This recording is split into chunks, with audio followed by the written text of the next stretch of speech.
Bonjour, dans cette vidéo, nous verrons les formes de la Terre, les systèmes de coordonnées, les surfaces de projection de la Terre et quelques notions sur le datum. Dans le premier chapitre, faisons quelques rappels sur les notions de topographie et commençons par la forme de la Terre. La surface topographique de la Terre est très irrégulière. Comme on va le voir sur cette vidéo, il y a des plaines, des collines, des plateaux et des montagnes. Cette surface réelle de la Terre s'appelle le topoïde. C'est une surface très irrégulière dont l'altitude varie de 0 m au niveau des côtes à 8884 mètres au niveau du mont Everest dans l'Himalaya. C'est une surface qui est indéfinissable mathématiquement. Donc le topoïde, c'est une surface qui n'est pas définissable mathématiquement. Pour pouvoir faire des représentations de la surface de la Terre, pour pouvoir se repérer sur la surface de la Terre, les scientifiques se devaient trouver une forme qui facilite le calcul des dimensions et la représentation cartographique de la Terre. C'est pourquoi ils ont créé une surface lisse qui s'est avérée être un ellipsoïde. C'est une sphère aplatie au pôle. La Terre a été déformée au cours de son existence par la force centrifuge induite par la rotation de la Terre, qui a provoqué un renflement de 22 km au niveau de l'équateur et un tassement d'environ 22 km au niveau des pôles, ce qui donne à la Terre un rayon équatorial plus grand de 22 km que le rayon polaire. Donc une différence entre le diamètre polaire et le diamètre équatorial de 44 km.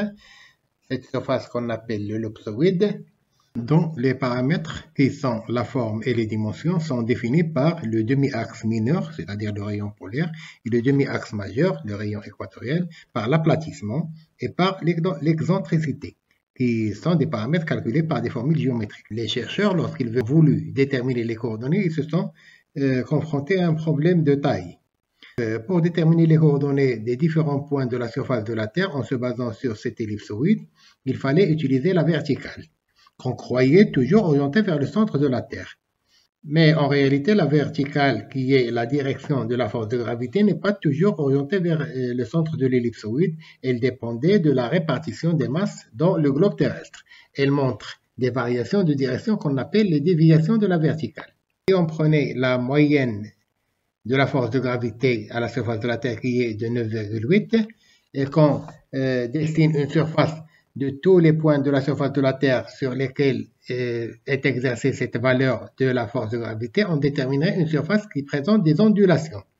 Des zones où cette valeur est enregistrée à plus de 100 mètres en dessous de la surface de l'ellipsoïde et des zones où elle est enregistrée à plus de 70 mètres au-dessus de l'ellipsoïde.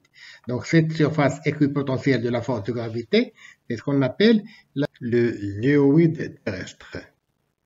Quelle est donc la relation entre ces trois formes de la Terre?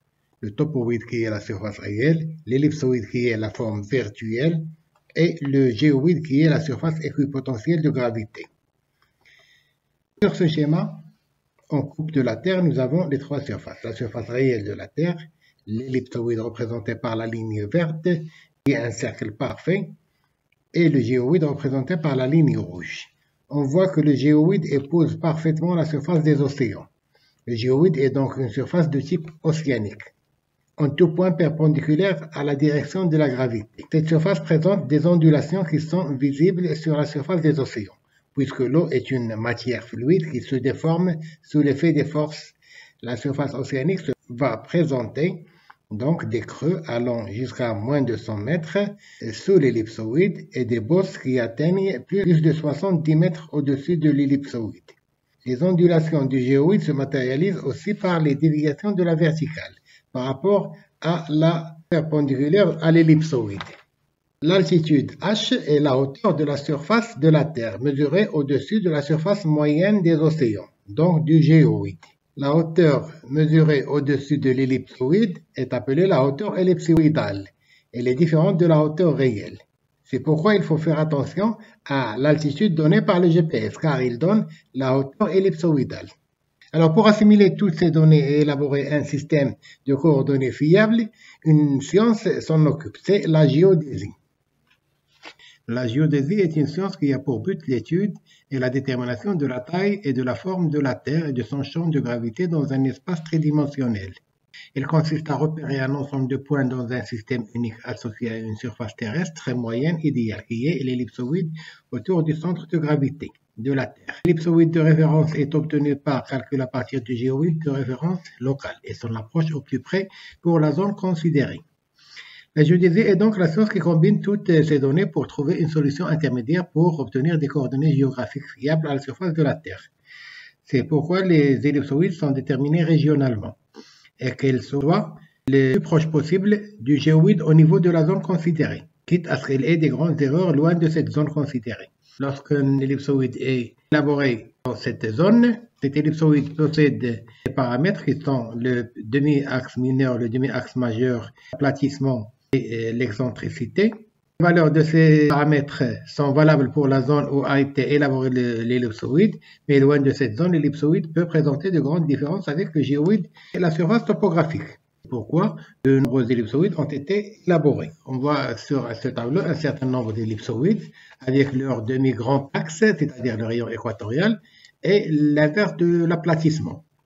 Et on voit que au niveau du demi-grand axe, on trouve entre le maximal pour l'ellipsoïde international et le minimal qui est l'ellipsoïde Everest 1830, la différence est de plus de 1000 mètres. L'ellipsoïde le plus utilisé par les GPS, par la majorité des sites qui affichent le globe terrestre comme Google Earth, Virtual Earth et le WGS 84, World Geodesic System 84, et un ellipsoïde élaboré par les chercheurs américains. Au Maghreb, on utilise généralement l'ellipsoïde Clark 1880, élaboré par l'IGN, Institut géographique national de France, dont les paramètres sont le demi-grand axe, le demi-petit axe, l'aplatissement et l'excentricité. La géodésie va donc permettre de créer des systèmes de coordonnées. Les chercheurs utilisent l'un des ellipsoïdes terrestres décrits pour l'élaboration des systèmes de coordonnées, mais la possibilité de définir des systèmes globaux pour l'ensemble de la Terre est apparue avec les satellites notamment et avec les systèmes GPS assez compliqués. Les chercheurs ont élaboré 3 systèmes de coordonnées: les systèmes de coordonnées géocentriques, les systèmes de coordonnées géographiques et les systèmes de coordonnées rectangulaires ou cartographiques. Alors commençons par les premiers, c'est-à-dire les systèmes de coordonnées géocentriques, qu'on appelle aussi des systèmes de coordonnées cartésiens. Ce sont des coordonnées qui exprimées sous la forme de coordonnées x, y, z, prises dans un repère orthonormé, dont l'origine est le centre de masse de la Terre. L'axe OZ est l'axe de rotation de la Terre, et OXY se trouve sur le plan équatorial. OX passant par le méridien Greenwich et Y est perpendiculaire à OX. N'importe quel point M se trouvant sur l'ellipsoïde possède donc des coordonnées X, Y, Z se rapportant par des distances kilométriques aux axes OX, OY et OZ. Les coordonnées géographiques. Le globe terrestre est généralement schématisé avec un carreauage. Des lignes nord-sud qui convergent vers les pôles, qu'on appelle des méridiens, qui expriment la longitude. Des lignes parallèles est-ouest qu'on appelle des parallèles et qui expriment la latitude.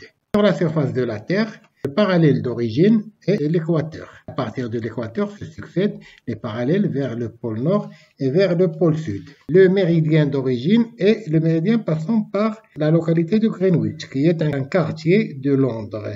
Et les méridiens se succèdent vers l'ouest et vers l'est à partir de ce méridien d'origine. Alors chaque point à la surface de la Terre possède un parallèle et un méridien. Donc, au niveau du point M, croise un parallèle et un méridien. On matérialise la longitude et la latitude en ce point. Donc, pour déterminer la nature du méridien et du parallèle passant par le point M, et puisque le point M se trouve dans l'hémisphère nord, on va évider ce quartier au milieu pour voir comment on détermine la longitude et la latitude du point M. Alors, on a ajouté un petit peu de couleur pour mieux voir. Donc, le plan équatorial est en rose, le plan du méridien d'origine est en jaune et le plan méridien passant par le point M est en vert.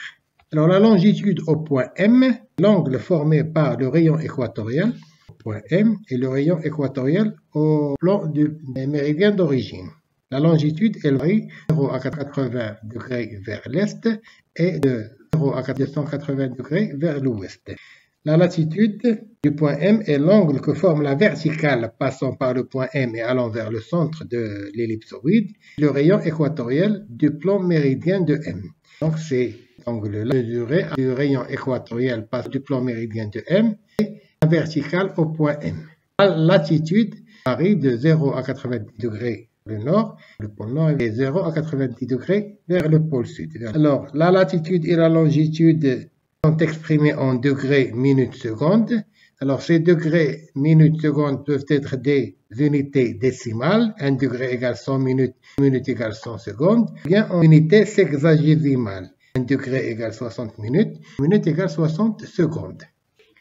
Les coordonnées plan ou rectangulaires. La représentation d'une portion de la surface de la Terre qui est courbe sur une surface bidimensionnelle plane entraîne souvent des déformations. On les appelle des altérations. Donc si on veut garder les angles, bien sûr, en projetant sur un plan, on aura automatiquement une déformation des distances. Alors, cette projection-ci est très visible sur les maps-mondes, comme cette carte-là. On voit de grandes déformations au niveau des surfaces. Par exemple, comparons l'Algérie ici et l'île de Groenland ici. Le Groenland, il fait 8 à 9 fois la surface de l'Algérie, alors qu'en réalité, l'Algérie est plus grande de 216 000 km². On le voit sur le globe terrestre. L'Algérie est là et le Groenland, il est là. Alors maintenant, si on essaye de faire cette projection en essayant de conserver les distances. Mais maintenant, pour respecter les distances, il faut déformer les angles. On aura donc des altérations des angles. C'est pourquoi les chercheurs de cartographes ont essayé de représenter la Terre de différentes manières pour diminuer ces altérations de surface. Soit en courbant les méridiens dans le premier schéma, ou bien en courbant les parallèles dans le deuxième schéma, ou bien en découpant le globe terrestre en parties, mais la déformation est inévitable. Alors, pour réduire ces altérations, on utilise des systèmes de projection. La représentation des données de la surface de la Terre courbe sur un plan nécessite de projeter les données sur une surface de projection. Il n'existe en fait que 3 surfaces de projection de la Terre, le cône, le cylindre et le plan. Ce sont donc ces 3 surfaces qui seront utilisées pour représenter la surface de la Terre ou une partie de celle-ci. Les déformations inévitables dues à la projection sont minimalisées aux environs des zones de contact entre l'ellipsoïde et la surface de projection. Le cylindre et le cône sont souvent utilisés afin d'augmenter cette zone de contact. Commençons par la surface de projection conique. La surface de projection est un cône tangent ou sécant. Dans la projection tangent, il y a un seul parallèle de contact entre la surface de projection et l'ellipsoïde. Et dans la projection conique sécante, il y a 2 parallèles standards. Alors, la surface de projection cylindrique, elle peut être aussi tangente ou sécante. Et l'orientation du cylindre peut prendre n'importe quelle direction. Il peut être droit, oblique ou transverse. Cela pour minimiser les déformations au niveau de la zone considérée. Le dernier schéma, c'est-à-dire ce schéma-là, c'est ce qu'on appelle la projection cylindrique de Mercator, qui s'est imposée dans la représentation du monde. On appelle planisphère ou map-monde de référence. Bien que les altérations des distances et des surfaces sur cette représentation s'accroissent en s'éloignant de l'équateur. Les surfaces de projection azimutales. La surface de projection est un plan tangent au modèle ellipsoïdal. Il n'y a qu'un point de contact entre l'ellipsoïde et le plan, où il n'y a pas de déformation. C'est une manière de représenter la surface entière de la planète sous la forme d'un disque. Selon la position du plan tangentiel, la projection azimutale est dite polaire, équatoriale ou oblique. La représentation plane de la Terre prend différentes formes selon la surface de projection. Projection conique, projection cylindrique et projection azimutale. Dans le monde, les différents pays ont utilisé l'une ou l'autre de ces différentes surfaces de projection auxquelles ils ont adjoint un système de coordonnées locales, qu'on appelle un datum. C'est un système de coordonnées locales qui égaline l'ellipsoïde la plus proche des paramètres locaux de façon à l'adapter précisément à la surface de la Terre dans une zone particulière. Et un point de la surface de l'ellipsoïde est mis en correspondance avec une position particulière sur la surface de la Terre. Ce point est également désigné sous le nom de point fondamental du datum, à partir duquel est déterminé le nouveau système de coordonnées, avec les orientations des lignes de latitude et de longitude à la surface de la Terre, et qui sont cette fois-ci kilométriques. Dans la prochaine vidéo, nous parlerons du datum marocain de Mrchiche, des techniques de nivellement et des formes de relief. Je vous remercie.